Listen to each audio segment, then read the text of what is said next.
Hello students. So today's class will be focusing on the topic that is Provident Fund. So Provident Fund income tax from salary के under count किया जाता है. सो वो कैसे show किया जाता है, उसके रूल्स क्या हैं, वो सब हमें आज की क्लास में लेने हैं. नाउ सबसे पहले क्वेश्चन उठता है कि what is provident fund. So provident fund एक तरह से mandatory, you can say mandatory मतलब it's compulsory retirement saving scheme जो बेसिकली डिज़ाइन की गई है बाय द गवर्नमेंट, जिससे फाइनेंशियल सिक्योरिटी दी जा सके उन एम्प्लॉयज़ को जो आज काम कर रहे हैं, सालों तक काम करते हैं आपके बिजनेस के लिए, ठीक है, कंपनीज के लिए काम करते हैं, और एक तरह से उनको आफ्टर रिटायरमेंट प्रोविडेंट फंड का पैसा मिलता है.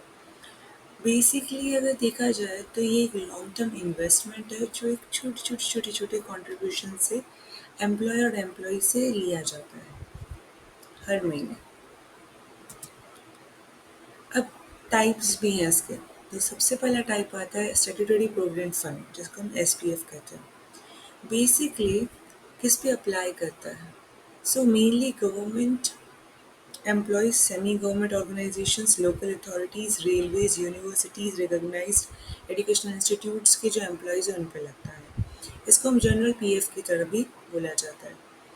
इसके साथ कौन सा सेक्शन है? सेक्शन 10 सबसेक्शन 11 डील किया जाता है. अब बेसिकली हमें यही जानना होता है कि इसमें कैसे टैक्स लगाया जाएगा. सो टैक्स कैसे लगाया जाएगा कि अगर एम्प्लॉयर कोई भी कंट्रीब्यूट करता है आपके अकाउंट में, पीएफ अकाउंट में, तो फुली एग्जम्प्टेड है, यानी कोई टैक्स नहीं लगेगा.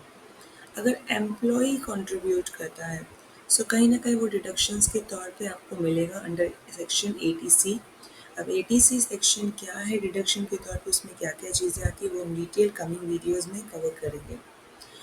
न्यू रेजिम के हिसाब से ऐसा कुछ भी डिडक्शन अभी नहीं एप्लीकेबल है. इंटरेस्ट एक्रूड मीन्स व्हाट, कि ड्यूरिंग जो आप इन्वेस्ट करते जा रहे हो एम्प्लॉयर एम्प्लॉय होके कंट्रीब्यूट करते जा रहे हो, तो of course government is going to pay you some return. इसको हम इंटरेस्ट कहते हैं. सो इनकम जो इंटरेस्ट के थ्रू ऑन होती है पीएफ के अंदर, वो भी एग्जम्प्टेड है स्टैट्यूटरी प्रोविडेंट फंड का, ठीक है. लेकिन एक कंडीशन है कि अगर एम्प्लॉयज़ कंट्रीब्यूशन एक्सीड हो जाता है 5 लाख से, एम्प्लॉयज़ कंट्रीब्यूशन, ठीक है, एम्प्लॉयर का नहीं है वहाँ पे कुछ भी, एम्प्लॉयज़ कंट्रीब्यूशन सिर्फ है, तो वहाँ पे जो इंटरेस्ट अर्न करोगे वो एक्सेस कंट्रीब्यूशन के ऊपर वो टैक्सेबल हो जाएगा. इसके अलावा आता है कि लमसम अमाउंट, जब सालों बाद जब रिटायरमेंट होगा और एक साथ पैसा मिलेगा तब क्या. तो स्टैट्यूटरी प्रोविडेंट फंड के अकॉर्डिंग अगर आपका कैलकुलेशन है सो वो फुली एग्जम्प्टेड है, यानी उस पर कोई भी टैक्स लगाने की ज़रूरत नहीं है. लेकिन उसमें कुछ कंडीशंस है फॉर द कंटिन्यूस सर्विस की. नेक्स्ट है recognise provident fund. Recognise provident fund basically सभी पे लगता है बिकॉज प्राइवेट एम्प्लॉयर कवर किए जाते हैं इसके अंदर. So employees provident fund and miscellaneous provision act 1952 के अकॉर्डिंग हम आरपीएफ कैलकुलेट करते हैं, जहाँ पे ये एक्ट तब एप्लीकेबल होता है जहाँ पे 20 या 20 से ज़्यादा एम्प्लॉयज़ हैं, और ये जनरली कौन अप्रूव करेगा? कमिश्नर ऑफ इनकम टैक्स, ठीक है. मोस्ट कॉमन यही मिलता है सबको. और बेसिकली कौन से सेक्शंस उसके साथ डील करते हैं? Section 10 subsection 12 and section 17 subsection 1, जहाँ पे सैलरी डिफाइन किया गया, उसमें इंक्लूड किया गया है कंट्रीब्यूशन टू आरपीएफ, और इसमें भी डिडक्शन के लिए एलिजिबल है. So rule 9D of the income tax rules 1962 इसके साथ डील करता है इंटरेस्ट के साथ, जो इसके अंडर मिलता है रिकग्नाइज प्रोविडेंट फंड के अंदर. सो अगेन हमारा तो मेन कंसर्न है कि टैक्स कैसे प्रोविजंस मिलते हैं. सो अगर इसमें कोई भी एम्प्लॉयर ने पैसा डाला है, ठीक है, आपके अकाउंट के अंदर, तो जितनी सैलरी है, दैट इज सैलरी क्या होता है? Basic salary plus GNS allowance plus commission जो फिक्स रेट है टर्नओवर पे, सेल्स पे, ठीक है, इन सबको मिला के जो टोटल बनता है उसका जो 12% है वहाँ तक एग्जम्प्टेड है, यानी उतना पीएफ में जो कंट्रीब्यूशन है एग्जम्प्टेड यानी माफ है टैक्स, उसके अलावा टैक्सेबल है, ठीक है. नेक्स्ट है एम्प्लॉयज़ कंट्रीब्यूशन. तो एम्प्लॉयज़ का कंट्रीब्यूशन किसी भी सर्कमस्टेंसेस के अंदर, भले आरपीएफ है, या स्टैट्यूटरी प्रोविडेंट फंड है या आगे दूसरे टाइप के प्रोविडेंट फंड है, एलिजिबल नहीं होते हैं डिडक्शन में अगर न्यू रिजम है। पर इससे पहले जो ओल्ड रिजम है उसके अकॉर्डिंग एटीसी के अंडर हम क्लेम कर सकते हैं।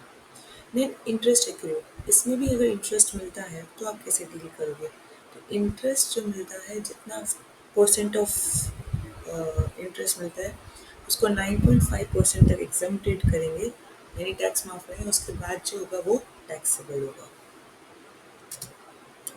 इसके अलावा अगर कोई भी एम्प्लॉयर और एम्प्लॉय का कंट्रीब्यूशन आरपीएफ में किसी भी फाइनेंशियल ईयर में एक साल के अंदर, किसी भी फाइनेंशियल ईयर के अंदर 2.5 लाख से ज़्यादा होता है, और अगर एम्प्लॉयर कंट्रीब्यूशन नहीं दे रहा है, सिर्फ एम्प्लॉय कंट्रीब्यूशन दे रहा है और उसके अकॉर्डिंग 5 लाख से ज़्यादा हो रहा है, तो इस केस में जो इंटरेस्ट मिलेगा ना, कंट्रीब्यूशन जो ज़्यादा दिया आपने उस पर टैक्स लगेगा, ठीक है, रूल्स के अकॉर्डिंग। देन आता है लमसम विड्रॉल फैसिलिटी।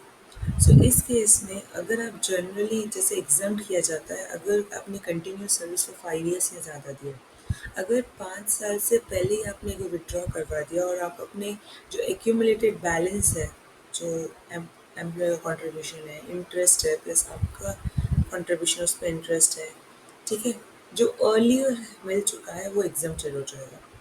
हैंसफोर्थ अगर आपने टर्मिनेशन जस्ट बिकॉज ऑफ आपके हेल्थ इश्यूज़ के रिलेटेड लिया है या एम्प्लॉयर ने आपको ले ऑफ किया है, डिसकंटिन्यू किया है, तो इस केस में प्रोविजंस बदल जाएंगे। देन कंबाइंड एम्प्लॉयर कंट्रीब्यूशन, अगर आप ईपीएफ में या एनपीएस नेशनल पेंशन स्कीम या सुपर एनुएशंस के अकॉर्डिंग अगर आपका टोटल अमाउंट एक्सीड करता है किसी भी फाइनेंशियल ईयर में 7.5 लाख से ज़्यादा, तो जो एक्सेस आपका अमाउंट है वो आपको माना जाएगा कि एक परक्यूजर फैसिलिटी है और उसके हिसाब से आपको टैक्स लगाया जाएगा। नेक्स्ट आता है अनरिकग्नाइज्ड प्रोविडेंट फंड।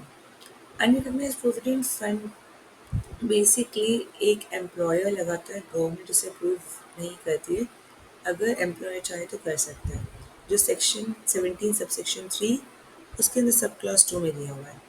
इस केस में क्या होता है, अनरिकग्नाइज्ड प्रोविडेंट फंड के अंदर अगर एम्प्लॉयर कंट्रीब्यूशन करता है तो टैक्सेबल नहीं होगा at the time of contribution, अगर एम्प्लॉय कंट्रीब्यूशन करता है तो डिडक्शन के लिए एलिजिबल नहीं होगा, ठीक है। इंटरेस्ट मिलता है तो वो भी टैक्सेबल नहीं होगा जब तक वो एक्रूड है, पेंडिंग है।